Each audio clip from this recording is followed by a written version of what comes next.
오늘은 AI와 시니어 라이프 이런 내용 중에 하나로 AI와 예술에 대한 말씀을 드리겠습니다.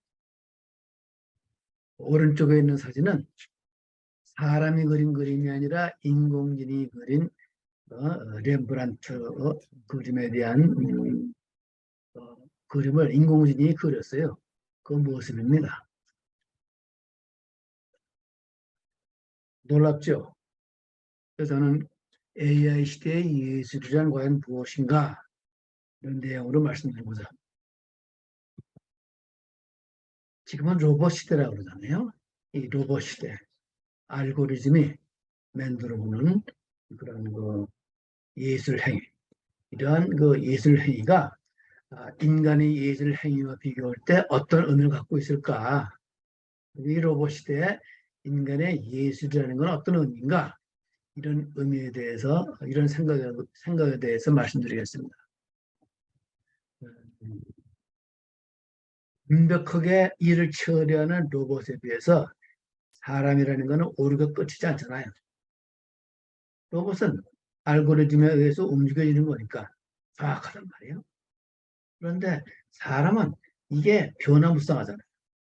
그렇기 때문에 오류가 없을 수가 없는데, 따라서 기술을 알고 예술이라든가 뭐 음악을 작곡을 한다든가 재판을 한다든가 뭐 시를 쓴다든가 이럴 수 있는 사람은 말이에요. 엄청난 권력과 부를 갖게 되지만 이러한 기술에서 소외되는 인간은 앞으로는 사람 살아가기가 좀 쉽지가 않을 것 같다. 이런 예측들을 학자들이 하더라고요. 그리고 이러한 소위 기술이 맹렬한 속도로 발달하고 있는 지금 사람의 역할은 무엇일까? 다시 말하면 무어의 법칙에 따라서 용량도 크고 AI가 빨라지고 강력해지는데 인간은 그대로란 말이에요. 인간의 이 뇌라든가 이런 건 말이에요. 이런 시대에 사람의 역할은 뭔가? 여기에 대해서 고민하는 사람이 많습니다. 그럼 먼저 급속하게 바뀌고 있는 첨단 세계의 현실을 바라볼 필요가 있습니다. 요즘 맨날 TV에 나오는 얘기예요. 그림 그리는 인공지능, 넥스트 렘브란트. 아까 맨 처음에 보여준 인공지능이 그린 이 그림이 렘브란트라는 화가가 아니라 넥스트 렘브란트라는 그러한 알고리즘이 만들어낸 그림이란 말이에요. 거의 완벽하게 이 넥스트 렘브란트가 렘브란트의 소품을 재현했어요. 이거는 뭐 화면에 우쭐쭈렁 것까지 정확하게 그대로 다 만들어내는 거예요. 그래서 인공지능 화가를 이 알고리즘을 만들어낸 로봇을 오비어스라고 했어요. 맨 처음에 보여준 그림은 오비어스가 그린 그림이란 말이에요. 이 초상화가 5년 전에요. 2018년 크리스티 경매에서 앤디 워홀의, 그때 앤디 워홀이 한창 주가가 올라갔던데 이 작품보다도 6배 높은 가격가 낙찰되었어요. 기계가 그린 그림이 앤디 워홀이 거기에 크리스티 경매에 내놓은 작품보다 훨씬 많은 돈을 받아줘가지고 그 당시에 굉장히 나도 놀랐는데 많은 사람이 쇼크를 입었어요. 전 그때 그 얘기를 듣고 그냥 잊어버렸어요. 사실. 근데 이게 점점 발전하고 있단 말이에요. 이게 소위 로봇이 그린 그림의 모습이에요. 놀랍잖아요. 정확히 그래요. 이제 길거리에서 사람 추상화 그림 그려주는 거, 그거 로봇이 딱 보고서 금방 찍어줄 거예요. 이러면 어떻게 될 것이냐. 이건 아까 말한 앤디 워홀, 오른쪽에, 왼쪽에 있는 거는 앤디 워홀의 작품이고, 오른쪽에 있는 거는 똑같이 뉴욕 유명한 크리스티 경매에서 최초로 입찰이 이루어진 인공지능 오비어스가 만든 에드몽드 벨라마라고 유명한 그림이다. 여기 맨 밑을 보면 말이에요. 그림의 맨 밑을 보면은 화가의 서명 대신 그 작품 생성 알고리즘이 적혀 있습니다. 그림 맨 밑을 보세요.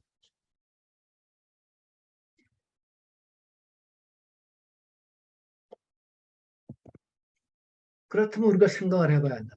AI 시대에 예술의 본질은 뭐냐? 예술에서의 작품의 아름다움이란 뭐냐? 그는 창작자의 의도와 가치를 표현하는 일일 것이다. 창작 행위 가운데도 AI의 도움을 받을 수 있는 부분이 많이 있을 거예요. 안 그래요? 그러나 인간의 예술 행위라는 건 말이에요. 부모 자식 간의 정이나 남녀 간의 사랑처럼 이렇게 효율로만 따질 수는 없어요. 아무리 렘브란트의 그림을 말이에요. 렘브란트라는 거 로봇이 정교하게 그릴 수 있다고 해도 그 과연 효율로만 예술을 따질 수 있는 거냐? 그렇진 않잖아요. 말이에요. 우리가 조금 아까 들은 모닝에서 부른 노래를 그거를 효율로만 생각할 수는 없는 거예요. 그런 게 인간의 일인데 그럼 과연 인간의 일과 로봇이 할 수 있는 일의 구분을 어떻게 하고 어떻게 도움을 받을 것인가 혹은 도움을 받지 않을 것인가 이걸 또 법적인 문제는 없는가 이게 따질 게 한두 가지가 아닌 거예요. 여기에 대한 사실 그 문헌들이 엄청나게 쏟아져 나오고 있어요, 사실은. 나도 그걸 다 보지는 못했어요. 볼 수도 없는 거고, 워낙 많이 쏟아져 나오니까. 큰 흐름에서 어떤 거를 우리가 집중적으로 생각으로 살아야 될 건가, 그것만 좀 말씀드리고자 하는 겁니다. 그러면 인공지능과 예술의 미래는 어떤 것인가? 그림, 그리고 음악을 작곡하는 인공지능의 출현이 이미 이거는 기정사실에 되어가고 있단 말이에요. 과연 인간의 역할은 그러면 뭐냐? 이런 AI 시대에 우리가 고민을 해야 돼요. 그럼 제일 먼저 인공지능이 뭐고 예술이 뭐라는 걸 알아야 될 거란 말이에요. 그럼 먼저 예술 감성의 영역을 한번 살펴보자. 인간이 보기에 기계가 그린 그림이 피카소의 그림보다 더 아름답게 보인다고 하더라도 그것은 오직 인간만이 느끼는 거 아니에요. 이 기계가 느낄 수는 없어요. 안 그래요? 인간은 인간만이 느낄 수 있는 요소가 있는 거예요. 그렇기 때문에 기계의 입장에서는 인간이 왜 이 그림에 아름답다, 혹은 감탄스럽다, 혹은 추하다 이런 의미를 부여하는지 기계는 모른단 말이에요. 그러니까 우리가 제일 중요한 거는 핵심을 알아야 돼요. 기계는 도구로 머물 수밖에 없다.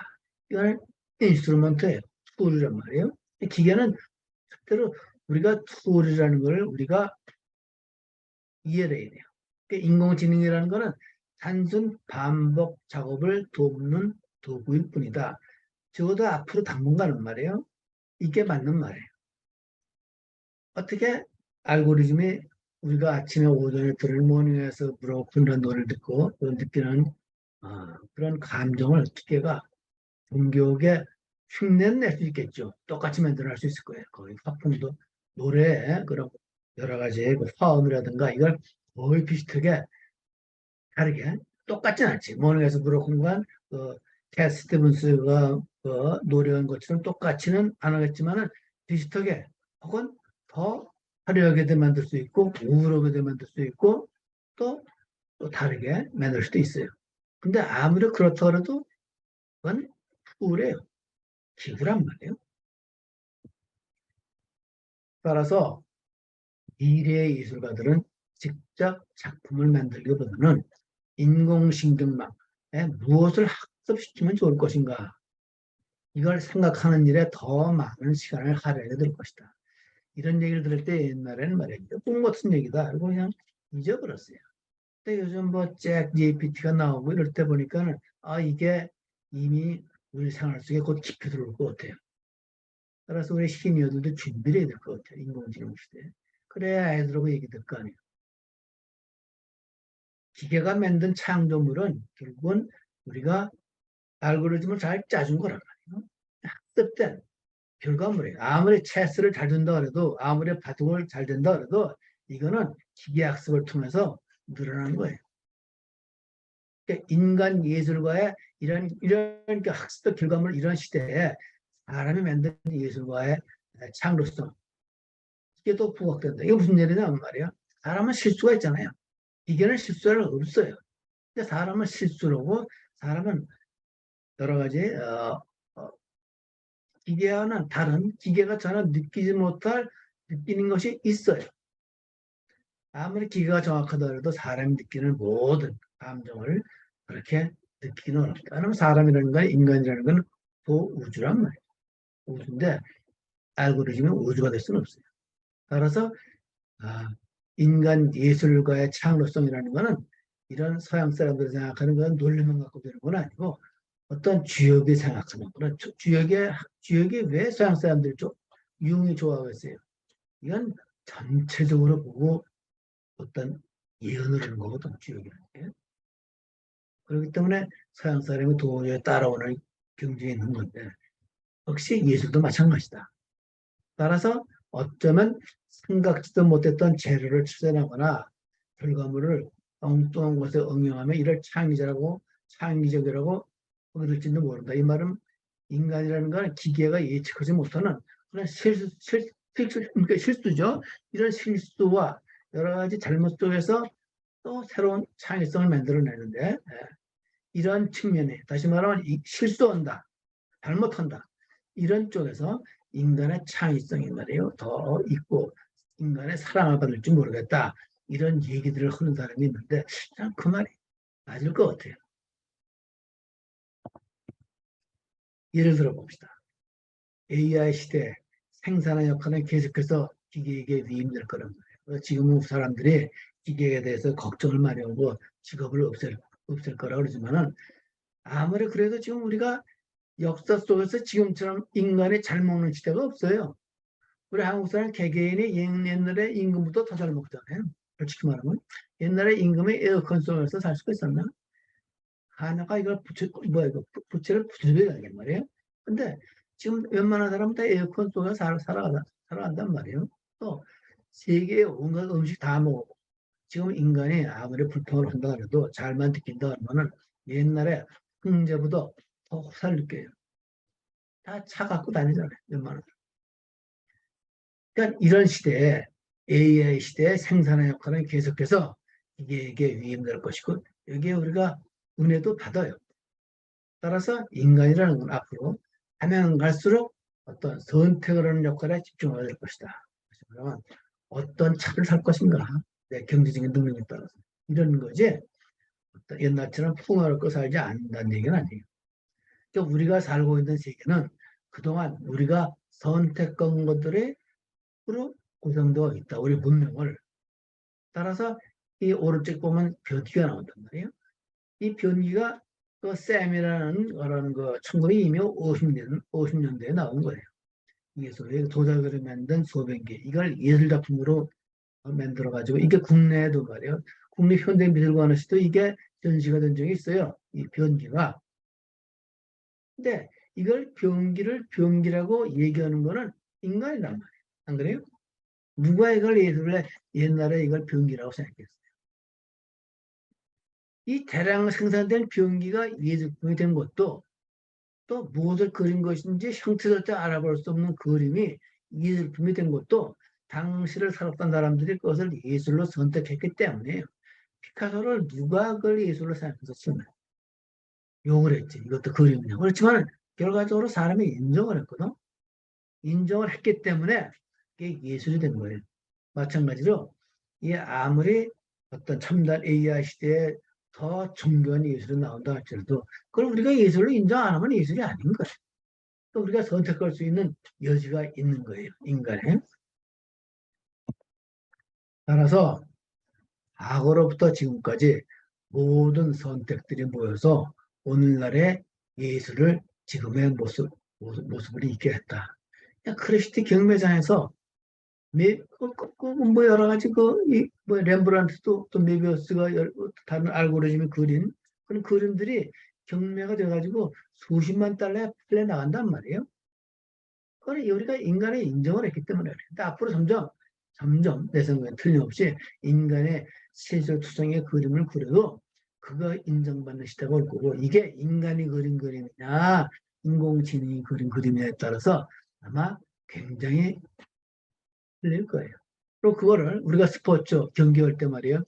거기 옛날에는 뭐 야구할 때라든가 축구할 때 그 심판을 거기가 힘들었는데 지금은 정교한 어떤 그런 프로그램에 의해서 우리가 테니스 같은 거 할 때 0.01mm 차이도 찍어내 찾아내잖아요.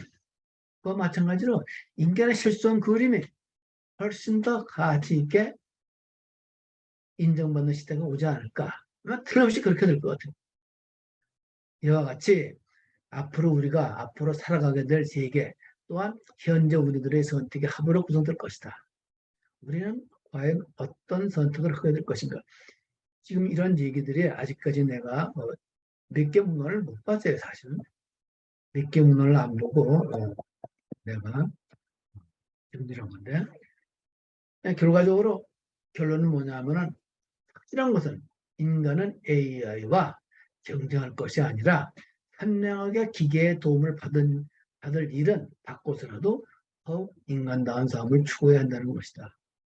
다시 말하면 우리 최주영 선생님 같은 경우는 굉장히 유명한 어떤 장인이란 말이에요. 어떤 전통 어떤 건강 음식의 장인인데 이것이 만약에 AI와 경쟁할 수 있으면은 경쟁을 할 거 아니라 현명하게 기계의 도움을 받고 그 나머지 AI가 할 수 없는 또 다른 어떤 인문학적인 어떤 생활 철학적인 그런 측면에서 더 우리 최 선생님의 그 음식 예술을 한 단계 레벨업 시킬 이런 생각을 하고서 기계의 도움을 받는 것이 또 AI 시대에 인간이 해야 될 일이 아니냐. 따라서 여러 가지 잡스러운 일은 말이에요. 물론 잡스러운 일도 우리 그 최정 선생님 같은 사람이 해야 될 부분이 있어요. 그건 본인이 직접 해야 돼요. 아실 거야. 기계가 받을 수 없다.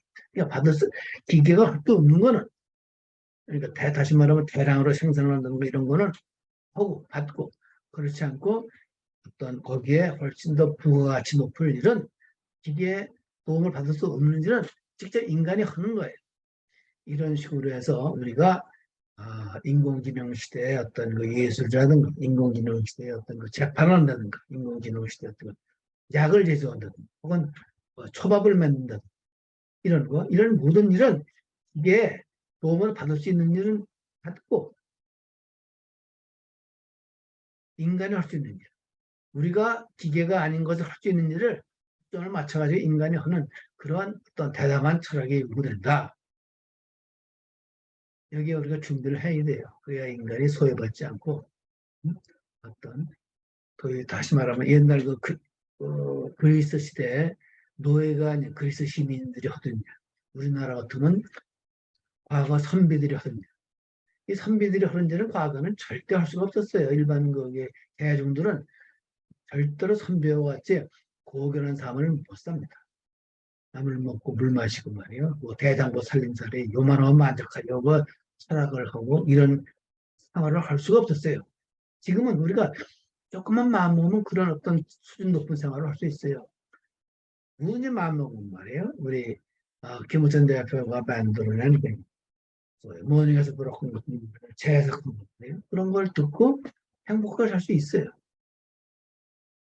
그래서 우리가 AI 시대 예술도 그렇고 AI 시대의 모든 행위를 이러한 어떤 기계의 도움을 받을 일을 받고 그리고 인간의 강점을 찾아서 잘 살아가자 하자는 게 지금까지 내가 몇 시간 공부 안 하는 말이에요. 이런 도움을 받았어요. 내가 지금 얘기한 건 주로 이제 미술 이야기 어떤